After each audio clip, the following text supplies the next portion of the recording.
3 millions de personnes dans le monde se sont formées à la PNL. Pourquoi? Pourquoi un tel succès? Eh bien simplement, nous avons été livrés sur cette planète avec une superbe biomachine qu'on appelle le cerveau. Mais problème, sans mode d'emploi. Alors c'est vrai qu'avec les neurosciences aujourd'hui, on parle beaucoup du cerveau et on apprend beaucoup de choses. Mais sachez que déjà dans les années 70, de nombreux experts s'intéressaient au sujet. C'est alors, à ce moment, qu'est née la PNL. À cette époque, deux personnes, John Grinder et Richard Bandler, se sont intéressés à l'excellence humaine. Comment fonctionne l'être humain lorsqu'il fonctionne bien, lorsqu'il obtient des résultats? Comment fonctionne notre cerveau? Comment utiliser ses capacités au mieux? C'est ce qu'ils nous proposent avec la PNL. Pour ce faire, eh bien, ils ont décidé d'étudier des experts en la matière. Alors, que veut dire PNL?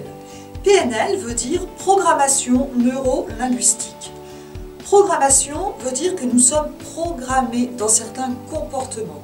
Du fait de nos apprentissages passés, de nos expériences, nous sommes programmés. Neuro fait référence au système neurologique, nos 5 sens et notre cerveau. Et linguistique veut dire simplement que les mots que nous utilisons sont en fait des références internes. Les mots que nous utilisons ont un impact bien sûr sur notre environnement, mais aussi sur nous-mêmes. Donc, Bandler et Grinder ont observé, décodé, analysé et modélisé des experts pour en extraire leur savoir-faire et leur savoir-être. Finalement, on peut dire que la PNL n'a rien inventé. On a simplement mis au point des techniques qui ont été issues de l'hypnose ericksonienne, la gestalt, l'analyse transactionnelle et bien d'autres techniques.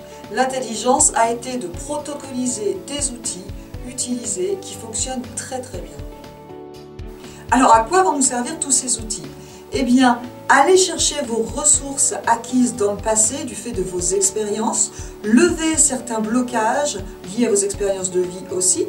Dans votre présent, eh bien, savoir vraiment ce que vous voulez être, ce que vous voulez devenir, acquérir des savoir-faire et des savoir-être pour votre futur.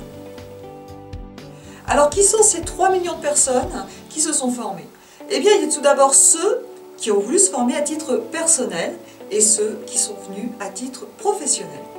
Pour ceux qui sont venus à titre personnel, en général, il s'agit de personnes qui ne veulent plus subir leur vie, mais qui veulent plutôt créer avec les événements extérieurs. Et c'est d'ailleurs ce qu'ils vont apprendre à faire. Alors, il y a un certain nombre d'outils qui en sont utilisés pour la communication, la gestion des émotions et bien d'autres choses que je ne vous détaillerai pas en 2 minutes, bien sûr. En ce qui concerne les professionnels, eh bien sûr, on va retrouver les managers qui vont avoir énormément de méthodes pour animer, motiver et piloter leurs équipes. Bien sûr, les coachs qui vont avoir tous les processus d'accompagnement pour permettre les changements et faire en sorte que leurs clients deviennent acteurs de leur vie. Et puis, les thérapeutes qui auront énormément d'outils de stratégie brève, issus par exemple de l'hypnose ericksonienne et autres méthodes. Voilà ce qu'apporte la PNL. Si vous voulez en savoir plus, notre e-book est à votre disposition.